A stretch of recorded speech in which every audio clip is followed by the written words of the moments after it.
Et j'aimerais que ça passe en ligne. Comme le combat est sur Internet, la réponse est sur Internet également.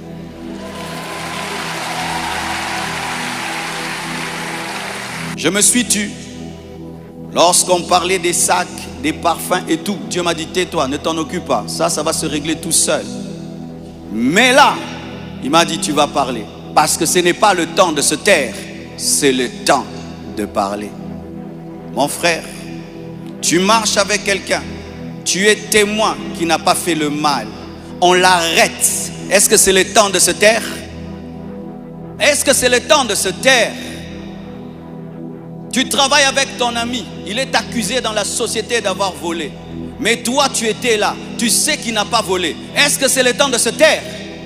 Mais pourquoi vous n'enseignez que taisez-vous, taisez-vous, taisez-vous? D'ailleurs, lorsque tu ne parles pas et tu es témoin de sa bonté, c'est toi qui es coupable.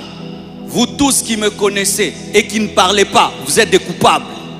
Vous tous qui connaissez comment je marche avec Dieu, comment j'ai aimé mon épouse, comment je crains Dieu et je l'aime de tout mon cœur, mais vous ne parlez pas, c'est vous qui êtes des coupables. Il y a des choses qui ont commencé depuis le mois de juin et le Seigneur m'avait dit de me taire parce que ça allait finir tout seul. Et j'ai vu comment c'est fini tout seul. Mais il y a d'autres niveaux d'attaque. Dieu m'a dit là, tu vas parler. Soyez en paix. Dieu m'a donné la sagesse de parler maintenant. Soyez en paix, respirez. Je n'avais pas l'intention de m'exprimer publiquement à ce sujet, mais voyant le plan manifeste de l'ennemi, de s'aimer la division et de tenter de déstabiliser la communauté CREFEM, j'ai été conduit à sortir de mon silence. Et cela se fait aujourd'hui dans toutes les extensions compassion dans le monde. Les pasteurs vont parler en résumé ce que je suis en train de dire ici, car les fidèles ont besoin de réponses. S'il ne s'agissait que de moi, j'aurais gardé le silence, car de telles choses me sont souvent arrivées. Mais puisque l'honneur de l'Église et la paix de plusieurs sont en jeu, je dois parler, car il y a un temps pour se taire, un temps pour parler.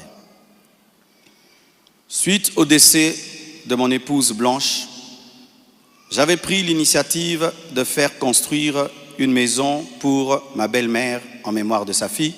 Et c'était ça le plan, d'ailleurs, je ne sais pas s'il y a les photos, c'était ça le plan de cette maison R+1. Par amour pour elle, par amour pour sa fille, en mémoire d'elle. Sur la parcelle, ma parcelle qui est à Bibois, 10 mètres sur 30 que j'allais lui donner. 10 mètres, 15 mètres sur 30, ou 10 mètres sur 30, j'ai oublié. Alors, lorsque j'ai décidé de le faire, le projet était déjà en cours avec son fils et un architecte, d'ailleurs celui qui est en train de nous construire ici. J'ai décidé d'en informer également la branche paternelle de la famille, pour des raisons de transparence. C'est alors que l'on m'a demandé de donner la même chose en espèces pour la famille paternelle, ça veut dire l'argent que je vais dépenser pour construire cette maison pour la maman, que je donne aussi la même somme du côté du papa. J'ai expliqué que je ne pouvais donner que 250 000 $ pour l'ensemble des deux familles, considérant que je n'ai qu'une seule belle famille et qu'il leur revenait de se répartir cela entre eux. Mais à ma grande surprise, on m'a dit que la maison était considérée comme un cadeau que Blanche avait promis un jour et qu'elle ne comptait pas donc dans l'héritage. Ils exigeaient donc une somme supplémentaire pour atteindre un total de 800 000 $. Par ailleurs, certains membres de leur famille ont contesté ma désignation légale comme liquidateur de mes propres biens, réclamant que ce rôle soit attribué à ma belle-mère. Ce que j'ai catégoriquement refusé, car cela ne respecte ni le droit ni l'équilibre. Comment je peux être vivant et c'est quelqu'un d'autre qui va liquider mes biens? Ils m'ont également reproché d'avoir exprimé pendant le deuil ma volonté de ne plus me remarier, une déclaration faite sous le choc et la douleur, car lorsqu'on pleure, on dit des choses, en prétendant que j'avais menti parce que j'ai finalement choisi de reconstruire ma vie. L'un d'eux m'a même dit que je devais rester veuf jusqu'à ce qu'ils reçoivent leur héritage. 2 réunions ont eu lieu entre moi et une partie de ma belle famille. Malheureusement, aucun accord n'a pu être trouvé. Ils m'ont officiellement réclamé 800 000 $ au travers de mes avocats, tandis que j'avais proposé 250 000 $ à l'amiable, par amour, par respect et pour honorer la mémoire de Blanche. Cela alors même que dans ma famille Tounassi, les biens sont toujours laissés à 100% aux orphelins, car cela est notre coutume, nous ne dérangeons jamais les veuves ni les veufs, tout est donné aux orphelins. Suite à cette impasse, nous avons lancé un inventaire légal de mes biens, conformément au code de la famille en RDC, dans le cadre d'un régime de communauté de biens avec 4 héritiers. À ce jour, leur part est estimée à moins de 150 000 $, car certains biens que nous avons, certains ont été mis totalement au nom des enfants, et nous, on n'est que des représentants, mais ce n'est pas à nous. Et d'autres biens ont été donnés à l'orphelinat. On a vendu notre parcelle de Limété à l'orphelinat à un prix cadeau. Donc, c'est 150 000 $, donc inférieur à ce que j'avais volontairement proposé. Les calculs d'ailleurs sont en cours jusqu'à aujourd'hui parce qu'ils considèrent que ce n'est pas le bon chiffre. Mais alors que les discussions entre avocats étaient en cours et que j'étais en voyage, certains ont choisi la voie de la diffamation publique. Leur objectif, me nuire personnellement et anéantir le ministère. Ils me l'ont dit clairement, que nous allons détruire ton ministère, nous allons détruire ta réputation, nous allons détruire l'Église. Récemment, un numéro anonyme d'Afrique du Sud m'a confirmé ce plan. La personne a affirmé détenir plusieurs enregistrements vocaux dans lesquels Blanche était en train de se confier à sa maman. Et un jour, je parlerai de tout ça, mais pas maintenant. J'en parlerai dans 1 mois, 6 mois. Un jour, je parlerai de tout ça. Ces paroles arrachées de leur contexte et de leur timing, me faisant passer pour un mauvais mari, notre couple pour un couple détruit, alors que la plupart d'entre vous ici, vous savez combien nous nous aimions, mais dans chaque couple, il y a des temps, des fois, des petites frictions, comme dans tous vos couples, et en 18 ans, jamais nous n'avons parlé de divorce, je ne l'ai jamais frappé, je ne l'ai jamais insulté, je ne l'ai jamais tapé. Après 18 ans de mariage, je lui ai redemandé en mariage. Je suis allé prêcher dans l'église de mon fils Olivier, au Botswana. Tout ce qu'il m'a donné pour me bénir, je lui ai acheté une bague en diamant et je lui ai redemandé en mariage. Elle avait même témoigné dans une émission ici. Quand vous voyez ces dernières vidéos, cette femme était heureuse, était épanouie. Aujourd'hui, on veut changer toute cette belle histoire en un couple détruit. C'est totalement faux. Ceux qui veulent me croire, croiront. Ceux qui ne veulent pas, ne croiront pas. Mais je sais qui je suis devant Dieu et comment j'ai fait de tout mon mieux pour que cette femme ne manque de rien et de rien et de rien. Je ne sais pas si un jour Oracle pourra m'appeler et je l'enregistrerai pour un jour sortir ces enregistrements. Des fois, je me pense être dans un film. Il m'a aussi été reproché faussement qu'Esther venait déjà à Kinshasa du vivant de Blanche, ce qui est faux. Vous pouvez aller à la DGM, c'est seulement le mercredi. Elle est venue quand? Mercredi qu'elle est venue. Et d'ailleurs, quand elle est arrivée à l'aéroport, la DGM devait l'amener parce que c'était sa première fois. Je l'ai rencontrée après le départ de Blanche au travers d'un ami. Avant cela, je ne la connaissais pas, on ne se connaissait pas. Et on dit que j'allais souvent au Canada plus de 10 fois. De toute ma vie, je suis allé au Canada que 2 fois, pendant que Blanche était vivante. Et après, j'ai voulu aller, je n'ai pas eu le visa. Ceux qui font mes démarches de visa du Canada sont là. Je ne suis même pas allé 3 fois au Canada dans ma vie.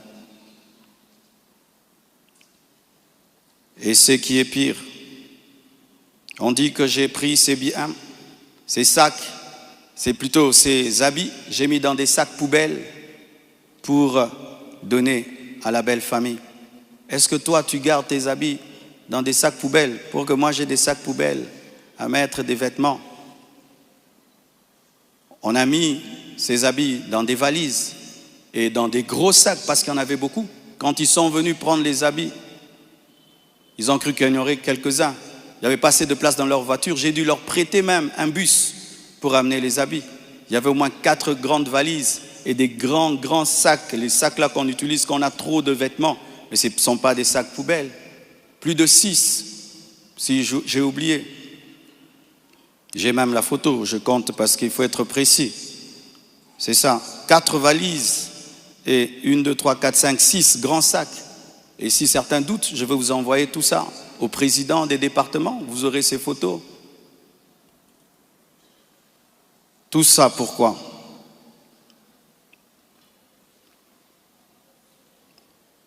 Et ce qui est terrible, on m'accuse même de l'avoir tué, alors qu'elle est décédée d'une crise cardiaque à l'hôpital, suite à une opération. Et ils m'ont posé la question, elle est morte de quoi? Je leur ai dit, on l'a opérée, elle n'a pas supporté l'opération. Le même jour, quand je suis arrivé avec son corps, après encore, la famille paternelle me pose les mêmes questions devant 10 personnes, 15 personnes, j'ai expliqué. Ils savent de quoi elle est morte. Et aujourd'hui au Congo, si tu deviens grand, donc tu tues les gens. Quiconque meurt à côté de toi, c'est toi qui le tues. Le jour que Dieu t'élèvera, tu comprendras ça. Tu dois prier que tout le monde vive 90 ans. Si les gens commencent à mourir, c'est toi qui les tues. Comment peux-je tuer la mère de mes enfants? Priver Tabiri de sa maman? Comment? Même toi, qui viens de te convertir, tu ne peux pas faire une telle chose. Moi, serviteur de Dieu. Elle est partie en Turquie samedi. Je l'ai suivie dimanche. On s'est rencontrés même avec papa à l'aéroport. Elle était déjà partie. Elle me disait de venir parce que pour son opération, il fallait que le mari signe. Et je suis arrivé, j'ai signé. Même pour une césarienne, on signe. Elle est partie, elle n'est jamais plus revenue. Et comment son corps est venu vite? Frère, le problème souvent, c'est que les gens attribuent aux autres leur pauvreté. Lorsqu'il n'y a pas les moyens, quelqu'un peut mourir lundi pour que le corps vienne. On prend 2 semaines de cotisation. Mais quand Dieu t'a béni et tu as des relations, et même le médecin est touché par ce qui t'est arrivé, c'est ce médecin qui a tout fait. Je dis, je ne peux pas dormir dans votre pays, je ne peux pas rester, je ne peux pas supporter, je dois partir demain. Mes enfants ne peuvent pas rester en train de pleurer dans ce pays. Il a dit, qu'est-ce que tu veux que je fasse? J'ai dit, fais tout que je rentre. Il a tout fait et on est venu.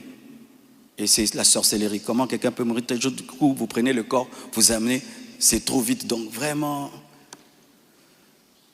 c'est terrible, terrible. Vraiment le niveau de raisonnement que les Congolais nous avons atteint, vraiment. Vraiment que les écoles recommencent, je ne sais pas, vraiment. C'est terrible. Des fois, je me dis, tous les derniers de la classe qu'on ne voyait plus, ils sont remplis maintenant, là-bas.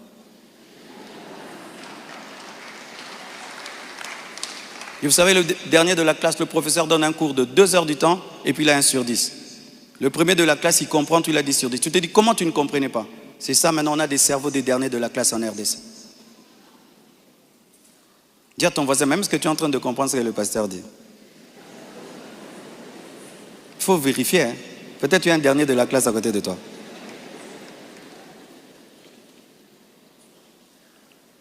Tout cela n'est rien d'autre qu'un chantage, motivé par l'appât du gain car cette personne me dira, donne-nous l'argent, nous avons des voices, sinon nous allons te détruire. Tout ça, c'est un chantage motivé par l'appât du gain. Pourtant, malgré tout, j'étais disposé, je suis disposé à donner 250 000 $ par respect pour Blanche et pour sa famille et pour la paix. Mais je ne peux pas accepter l'injustice d'une exigence démesurée de 800 000 $. Comme je vous dis toujours, cette église n'appartient pas à mes enfants. J'ai investi 26 ans de ma vie dans cette église, mais rien n'est à mes enfants. Qu'est-ce que mes enfants auront? Les quelques biens que j'ai, c'est à eux. Ils ne viendront pas un jour vous déranger ici. Et donc je ne peux pas donner par peur ou par chantage ce qui est à eux. Ils diront, tu es quel genre de père? Et l'église, ce n'est pas nous. Et ce que tu as n'est pas à nous. Je ne le ferai pas. C'est pourquoi j'aimerais dire aux veuves et aux veufs, ne vous laissez pas dépouiller. Ne vous laissez pas dépouiller. Ne vous laissez pas dépouiller. Ce que je prêche, je le vis. Mon combat, c'est que je vis ma prédication, mon message. Mon combat, c'est le message de la sainteté qui dérange. Mon combat, c'est que une fois, j'ai vu l'esprit du léopard et il m'a dit, tu veux me combattre? Ce pays est tenu par un esprit de léopard, un esprit méchant. Regardez comment nous sommes devenus méchants. Regardez comment nous sommes devenus méchants, mes frères. Cette méchanceté démoniaque satanique. Et quand j'ai vu cet esprit, vous avez vu tout ce qu'on a connu. C'est pourquoi, pour finir, je vous prie, ne cédez pas à la haine. Au-delà des personnes visibles, il y a un combat spirituel. C'est une attaque de l'esprit de léopard que Dieu m'avait déjà révélé. Un esprit rusé et violent qui cherche à abattre les hommes de Dieu et à ravager les familles. Bénissez ceux qui vous persécutent. Priez pour ceux qui vous calomnient. Matthieu 5, verset 44. Ce n'est pas le moment de combattre dans la chair. Restons enracinés dans la vérité, dans l'amour et dans la prière. Pour ceux qui souhaitent des informations juridiques fiables, je vous invite à contacter mes avocats, le maître Béladé et le maître Abed, qui sont des fils de la maison.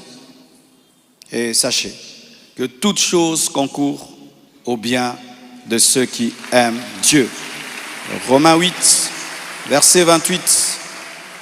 Et je rends grâce à Dieu pour toutes mes épreuves et tous mes combats. Je suis l'un des hommes de Dieu aujourd'hui les plus persécutés dans ma génération. Quand je regarde mes amis, mes pères, des fois je me dis, Satan vous a oublié ou quoi? Mais je rends grâce. Ça fait de nous une église 4x4. Les gens sont étonnés. Comment cette église n'est pas morte? D'ailleurs, ça grandit. On vous insulte, vous allez à l'église. Vous allez mercredi, vous allez vendredi. Venez 25 matins, une église 4x4. Car ce qui ne te tue pas te rend fort. Et avec Dieu, nous ferons des exploits. Alléluia!